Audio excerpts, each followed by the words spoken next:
Hello everyone, Namaste Shivaya. I'm Hemantar Pasrija. I'm a master of Bhagwan Mahamrityunjay healing, Akashic record reader, tarot card reader, psychic healer, and a specialist of multiple healing modalities. आज हम लोग kundalini recce के ऊपर हम लोग बात करेंगे और इसके लिए हम लोग बहुत सारी क्लासेस हम लोग करने वाले हैं जहाँ पे मैं आपको छोटे छोटे सेशंस में मैं आपको ये एक्सप्लेन करूँगा कि कुंडलनी रेकी क्या होती है, किस तरीके से ये काम करती है और हम जब इस कुंडली रेकी को जब अपनी लाइफ में जब हम लोग इम्प्लीमेंट करके अपनी लाइफ में किस तरीके के चेंजेस लेके आ सकते हैं, किस तरीके के ट्रांसफॉर्मेशन लेके आ सकते हैं। तो चलिए आज हम लोग शुरू करते हैं अपनी first class. And first class के अंदर हम लोग पहले कुंडलनी के कंसेप्ट को हम लोग अंडरस्टैंड करेंगे। ओके, तो मैं अभी आपको एक इमेज में आपको एक शो कर रहा हूँ। उस इमेज में हम लोग देखेंगे कि कुंडलनी जो है वो किस तरीके से रिप्रेजेंट होती है, किस तरीके से ये काम करती है। बेसिकली ये हमारी एक कुंडलिनी शक्ति का ये रिप्रेजेंटेशन है। अगर आप ये देखोगे कि ये टेल बोन पे आपको ये 3.5 फोल्ड में एक स्नेक आपको दिखाई दे रहा है। उसके बाद ये हमारी 3 नाड़ियाँ हैं। जो स्ट्रेट जो नाड़ी जो है वो आपकी सुषुम्ना नाड़ी है। जो आपके लेफ्ट हैंड साइड पे जो जा रही है दैट इज़ योर ईड़ा नाड़ी। एंड राइट हैंड साइड पे जो जा रही है वो है आपकी पिंगला नाड़ी। तो अभी ईड़ा, पिंगला एंड सुषुम्ना नाड़ी को हम लोग और ज़्यादा डिटेल में हम लोग समझेंगे। पहले हम लोग समझते हैं कि जो ये टेल बोन पे जो ये स्नेक जो है, ये स्नेक हमारे को क्या एग्जैक्टली रिप्रेजेंट क्या कर रहा है। तो जब हमारी जो ये कुंडलिनी शक्ति जो ये होती है, ये एक पिक्टोरियल फॉर्म में क्या होता है कि इसको ये मूलाधार चक्र पे टेल बोन पे एक स्नेक होता है 3.5 फोल्ड में। तो हमारी जितनी भी जो डिवाइन हमारी एनर्जीज होती हैं, हमारी जो डिवाइन पावर है, चाहे वो हमारी कॉस्मिक पावर्स है, नेचुरल या सुपर नेचुरल पावर्स जो है, हमारी जो कार्मिक पैटर्न्स जो होते हैं, वो सारे के सारे जो है ये स्नेक के फॉर्म में हमारी बॉडी के अंदर एनर्जी लेवल पे सस्टेन करते हैं। अब ये जो स्नेक जो होता है, नॉर्मली ये स्नेक हमेशा डॉर्मेंट स्टेट पे रहता है। डॉर्मेंट स्टेट का मतलब क्या हो गया कि वो स्लीप मोड पे रहता है।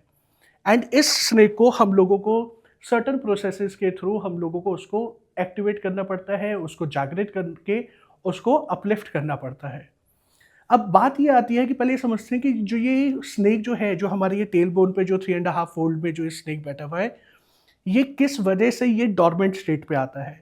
देखिए, जब कोई सोल जब क्रिएट होती है तो उस टाइम पे जो क्रिएटर जो है ये हम लोगों को डिवाइन पावर्स हम लोगों को ब्लेस करते हैं, जिसके अंदर हमारे पास कंप्लीट अवेयरनेस होती है, हमारे पास नेचुरल और सुपर नेचुरल पावर्स होती हैं। लेकिन जब हम लोग ह्यूमन फॉर्म जब हम लोग लेते हैं तो लाइफ आफ्टर लाइफ हम लोग अपने बहुत सारे कार्मिक पैटर्न्स को हम लोग क्रिएट करते हैं। एंड उस कार्मिक पैटर्न की वजह से जो ये बर्डन जो ये क्रिएट होता है, वो बर्डन क्या करता है, इस एनर्जी को ये सप्रेस करना शुरू कर देता है।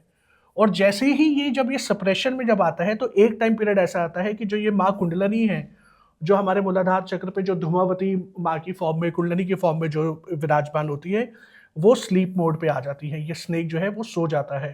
तो ये हमारा कार्मिक बर्डन हो गया। अब ये जो हमारा जो स्नेक जो होता है ये 3.5 फोल्ड में है। तो अब ये देखते हैं कि जो ये 3.5 फोल्ड जो है ये क्या रिप्रेजेंट करते हैं। ओके, तो जो हमारा जो ये पहला जो ये फोल्ड जो है ये बताता है हमारे तमोगुण को। जो सेकंड फोल्ड जो है वो बताता है हमारे रजोगुण को। और जो हमारा जो ये थर्ड जो ये होता है ये बताता है हमारे सतोगुण को। तो जो ये तमोगुण, रजोगुण, सतोगुण जो होते हैं ये हमारे एवोल्यूशन का, जो हमारे ह्यूमन जो ग्रोथ जो होती है, ये उस जर्नी को जो ये रिप्रेजेंट करता है। और जो ये हाफ जो ये हमारा स्नेक की जो फॉर्म होती है वो रिप्रेजेंट करती है हमारी ग्रोथ को, हमारे एवोल्यूशन को ये रिप्रेजेंट करती है। तो अब हम लोग ये समझते हैं कि जो ये तमोगुण, रजोगुण और सतोगुण जो होते हैं ये होता क्या है, और जो ये हाफ जो ये फोल्ड जो होता है ये किस तरीके से हमारी एनर्जीज को हेल्प करता है उठने के लिए। तो जो तमोगुण जो होता है बेसिकली इसको हम लोग तामसिक गुण हम लोग बोलते हैं। तो ये हमारे एक ह्यूमन एवोल्यूशन की एक ऐसी स्टेज होती है जहाँ पे किसी एक इंसान की लाइफ में बहुत सारे इश्यूज होते हैं। वो अपनी लाइफ में स्ट्रगल कर रहा होता है, उसके बैड हैबिट्स होते हैं, उसके पास एडिक्शंस उसको लगी हुई होती है। एंड वो एक ऐसा फेज होता है कि जहाँ पे सबसे ज़्यादा स्ट्रगल होती है, राइट। लेकिन मेरा ये मानना है कि यही एक टाइम पीरियड ऐसा भी होता है जहाँ पे एक इंसान जो है ना कि अपनी स्पिरिचुअल एवोल्यूशन के लिए उसके लिए एक स्टेपिंग स्टोन होता है। इसको थोड़ा सा लॉजिकली भी एक बार समझने की कोशिश करते हैं कि अगर अब हमारी लाइफ में अगर कोई प्रॉब्लम है तो हम लोग क्या करते हैं, उस प्रॉब्लम को सॉर्ट आउट करने के लिए हम लोग हीलर्स के पास जाते हैं, एस्ट्रोलॉजर्स के पास जाते हैं। एंड हम लोग उनसे क्या कहते हैं कि सर कि आप मुझे कोई रेमेडी दे दो, आप जो भी रेमेडी बोलोगे मैं करूँगा, लेकिन मेरे को अपनी उस लाइफ़ के जो स्ट्रगलिंग जो फ़ेज़ जो है उससे बाहर निकलना है। करेक्ट? ऐसा ही होता है। अब मान लीजिए कि आपको किसी ने एक रेमेडी दी और उन्होंने ये बोला कि आपको दिन में 1 घंटा जो है वो मंत्र चैंट करना है। तो आप चाहे कुछ भी आप कर रहे हो पूरे दिन में, आपका जब ध्यान जो है कि मेरे को उस प्रॉब्लम से निकलना है, तो डेली बेसिस पे आप 1 आवर जो है उस मंत्र चैंट पे आप लगाएँगे ही लगाएँगे। इनफैक्ट हो सकता है 2 घंटे भी आप लगाएँ। तो जो ये तमोगुण जो है ये एक तरीके से ठीक है, वहाँ पे स्ट्रगल है, बट वो जो स्ट्रगल जो है वो आपकी स्पिरिचुअल एवोल्यूशन का बेस भी होगा। तो अब होगा क्या, जब आप अपनी साधनाएँ करना शुरू करेंगे, जब अपनी पूजा-पाठ करेंगे, मेडिटेशंस करेंगे या कोई और भी अगर आप रेमेडी कर रहे हैं, तो ये जो स्नेक जो है ये तमोगुण से उठ के हमारी सेकंड स्टेज आ जाती है, वो होती है रजोगुण की। रजोगुण बेसिकली क्या होता है? राजसिक योग। तो तमोगुण में आप मनी के पीछे भाग रहे थे, आप प्लेज़र के पीछे भाग रहे थे, एजुकेशन के पीछे भाग रहे थे, पावर के पीछे भाग रहे थे। लेकिन जैसे ही आप तमोगुण से रजोगुण की तरफ जब आप आओगे, तो ये सारी चीज़ें आपके पीछे भागना शुरू कर देती हैं। तो होता क्या है कि अब आपके पास पैसा भी आएगा, एनर्जीज़ भी आपको मिलेंगी, पावर भी मिलेगा, आपको नेम, फेम, सक्सेस सब कुछ आपको मिलना शुरू हो जाएगा। लेकिन ये एक टाइम पीरियड ऐसा होता है कि जहाँ पे जो आपकी जो स्पिरिचुअल ग्रोथ जो है, वो सबसे ज़्यादा स्लो हो जाती है। सबसे ज़्यादा क्यों स्लो हो जाएगी? क्यों? क्योंकि अभी तक तो क्या था कि आपके पास पैसा नहीं था, आपके पास काम नहीं था। अब जब आप इस स्टेज पे जब आप आए, तो इस स्टेज पे आने के बाद अब आपके पास काम बहुत हो गया। तो अब पहले भी आपके पास 24 आवर्स थे, अभी भी आपके पास 24 आवर्स है, लेकिन पहले आप अपनी साधना करने के लिए, अपनी चैंटिंग करने के लिए, आप दिन में 2 से 3 घंटे आप निकाल रहे थे। लेकिन जब आप जैसे ही आप रजोगुण में आओगे, तो हमारा जो थॉट प्रोसेस जो होता है, क्योंकि हम लोग भोग में हम लोग लग जाते हैं, हम लोग अपने प्लेजर्स में हम लोग लग जाते हैं, करेक्ट? हम लोग उन चीज़ों को एन्जॉय करना शुरू कर देते हैं।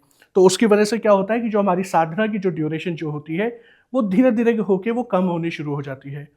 तो एक ये मेरे हिसाब से एक ये वाला जो टाइम पीरियड होता है, जहाँ पे आप राजसिक योग में जब आप आते हो, तो उस राजसिक योग में अपने ऊपर जो सबसे इम्पोर्टेंट एस्पेक्ट जो होता है, वो होता है कंट्रोल करना। अगर आपने अपने आप को कंट्रोल कर लिया, अपनी डिज़ायर्स को आपने कंट्रोल करके अगर उसको सही तरीके से अगर आपने हैंडल किया, तो यहाँ से फिर आप उठ के रजोगुण से आप उठ के आप सतोगुण में आ जाते हो। तो जो सतोगुण जो होता है, एक ये ऐसी स्टेट है कि जहाँ पे आप सुख और दुख, सही और गलत, लाइट और डार्कनेस, इन सारी चीज़ों से बहुत आप ऊपर उठ जाते हो। आपका सात्विक बिहेवियर हो जाता है, सात्विक थॉट्स हो जाते हैं, सात्विक आपका खाना हो जाता है, राइट? तो जो आपके पीछे अगर ये होता है कि अगर आपको कुछ मिल रहा है, तो भी अच्छा है, अगर आपको कुछ नहीं मिल रहा, तो भी अच्छा है। तो बेसिकली क्या होता है कि आप ये जो सात्विक में जब आप आ जाते हो, तो आप एक स्पेक्टेटर बन के आप लाइफ को जीना शुरू कर देते हो, राइट? ये वाले जो 2 लेवल्स जो होते हैं, जो हमारे तमोगुण और रजोगुण वाले जो होते हैं, ये यहाँ पे हम लोग प्लेयर्स होते हैं। ओके, एंड यहाँ पे सतोगुण में आके हम लोग स्पेक्टेटर बन जाते हैं। तो स्पेक्टेटर क्या होता है कि आप जब आप सिर्फ एक गेम देखने आप जाते हो और जो भी गेम चल रहा होता है आप उसको जस्ट फ्री फ्लो देख रहे होते हो। तो ये जो जब 3 गुण जो होते हैं, जो ये 3 हमारी जो लाइफ के जो स्टेजेस जो हैं, तमोगुण, रजोगुण, सतोगुण, इन स्टेजेस में जब हम लोग जैसे-जैसे हम लोग इवॉल्व करते हैं, करेक्ट? ये जो एवोल्यूशन जो होता है, ये आपका जो हाफ जो ये फोल्ड जो है, ये उस एवोल्यूशन को ये रिप्रेजेंट करता है। ओके? तो इसी वजह से जो कुंडलिनी शक्ति जो है, ये तमोगुण, रजोगुण, सतोगुण के एवोल्यूशन को, पूरी जर्नी को जो है, ये इम्पैक्ट करता है, ये हम लोगों को रिप्रेजेंट करता है। आई होप अभी तक इतना क्लियर होगा।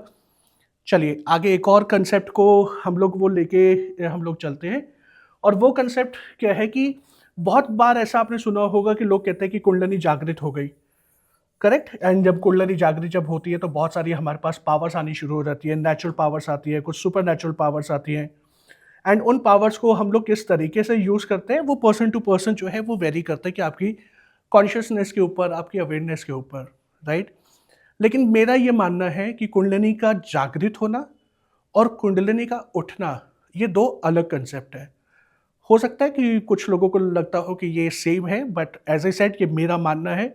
इसको मैं एक लॉजिक के साथ समझाता हूँ। लाइक जैसे मैं अपने हर पॉडकास्ट में मैं हमेशा एक लॉजिक देके, एक एग्जांपल देके को समझाता हूँ चीज़ें, उसी तरीके से यहाँ पे भी इसको एक एग्जांपल लेके चलते हैं।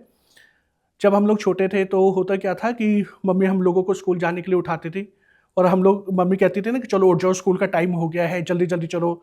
तो हम लोग क्या कहते थे, हम लोग बेड पे ही होते थे और हम लोग बोलते थे अच्छा हाँ मम्मी मैं जाग गया हूँ, अभी उठ रहा हूँ मैं, राइट।